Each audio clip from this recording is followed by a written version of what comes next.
Good morning, everyone, and welcome back. It's Dr. Laura Mock here again, and I am here to talk about my journey. If you haven't listened to my first two videos, please go back and listen to those first so that you have a reference for what I'm talking about. Yesterday, I was talking about how one of the things that I've learned that we do when we have a negative emotion is we hide from it. We try to distract ourselves from feeling that emotion. And this is called buffering. So if you've gone to a science class, then you might know that a buffer is a weak acid that can make a substance either more acidic or more basic, depending on its environment. And buffering is kind of, in the sense of how we manage our emotions, kind of the same thing. We're just trying to keep everything even, stop those sharp spikes up or down from being so noticeable. So buffering, this is what I'm going to talk about today.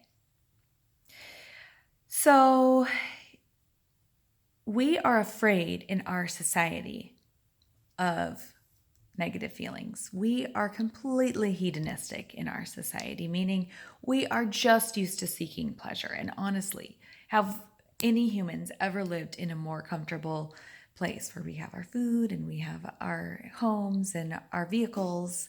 And that's not to say that there isn't suffering in the United States or in the world, but as times go, we're living in a pretty cushy time. I mean, it is, look outside. I'm going to try to, nope, it's not going to, sorry. Like I said in the first one, sometimes I'm going to screw up. I was going to show you the weather. It's about 20 degrees outside. It might be just a little bit warmer than that. The sun is out, so that's good, but there is definitely snow on the ground. But I'm sitting here in my socks and my hoodie, comfortably talking to you because I live in a heated house. And that's just one example. You know, we're just not used to being uncomfortable in our society. And that also extends to our emotions. So what we do is we buffer when we feel something bad or unpleasant to distract ourselves from what we're feeling. Maybe we're feeling jealousy. I know I've felt jealous many times in my life, whether it was because there was somebody prettier or more accomplished or living in a more comfortable house. I remember having friends who were much more ahead of my husband and I when we first got married back in the late 90s, and we were literally living on less than $1,000 a month. And I was a stay-at-home mom with a baby, and we just didn't have, I mean, if I bought the Herbal Essences shampoo instead of the Suave, I was really indulging myself. That's what it was like back then. And I had friends who were a lot farther ahead in that money category. I was very jealous. A lot of us feel jealous, even when we have really good lives, and even when there's no good reason to, we feel jealous. Sometimes we feel grief. That's a tough one because you can buffer grief as long as you want to, but that grief will be waiting for you when you're ready to face it. There's a lot of fear of maybe we're not going to succeed. Maybe we're going to be seen as a failure. Maybe we are a failure. I felt that many times. Or fatigue. Fatigue is a big one for me as a dentist and as a mom. I definitely try to buffer my fatigue. So what'll happen is, and all of you other dentists out there will understand what I'm saying here. And let me start and qualify this by saying it is my pleasure to take care of people. And I know that I'm good at it. I know that I'm good at helping people feel safe and nurtured while they're in my care. And if you think about it, going to see a dentist does take quite a bit of trust. You have to lay back and open your mouth and let that dentist put something in there that turns at 30,000 turns per minute. And do that work that needs to be done to preserve the tooth structure. So that can become, if I have a couple of high anxiety patients in a day, Or if I'm working in a spot in the mouth that's just really, really hard to reach, I can come home so tired. And basically, the instant that I get home, I'm ready to buffer away that fatigue. So I'm going to talk about that in a second. So this is how we buffer in our society. I'm just going to give you some examples of buffering. The first one is food. Of course, it's food. And really, it's very effective. I mean, the dopamine rush that we get when we eat something delicious that we know is delicious, we know we're going to get that dopamine squirt in our brains, and we are just ready. And that food is always waiting for us. Any moment of weakness or tiredness, that food is there. We can stick it in. Squirt. Feels so good. Even from the first time, like our first birthday party, our parents put that cake in front of us and just let us go for it. And the food industry has learned about this buffering that we do over time, and they have developed a special kind of food, not a special kind of food, a technique for making as many of their products as possible bufferable.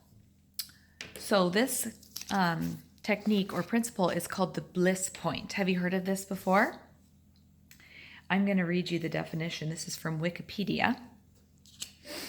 It says, in the formulation of food products, the bliss point is the amount of an ingredient such as salt, sugar, or fat which optimizes tastiness. Pioneering work on the bliss point was carried out by American market researcher and psychophysicist, I don't know what that says, Mark Moskowitz. Known for his successful work in product creation and optimizing for foods ranging from spaghetti sauce to soft drinks. Moskowitz describes the bliss point as that sensory profile where you like food the most. And this goes on. I'm just going to read one more paragraph. The bliss point for salt, sugar, or fat is a range within which perception is that there is neither too much nor too little, but just the right amount of saltiness, sweetness, or richness. The human body has evolved to favor foods delivering these tastes. And this is important, guys. The brain responds with a reward in the form of a jolt of endorphins, remembers what we did to get that reward, and makes us want to do it again. An effect run by dopamine, the neurotransmitter. So there's that dopamine again. It remembers how wonderful it was to eat that blissful food and wants us to try it again. Because the brain's trying to keep us alive. It doesn't realize that we don't need that stuff to stay alive anymore. I am now going to read you another quote, and this is from a National Public Radio article.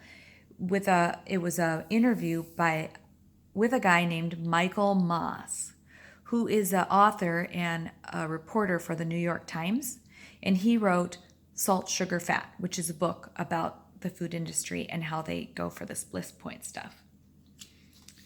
So we're not just talking about bliss points of cupcakes and chocolate, you guys. Listen to this.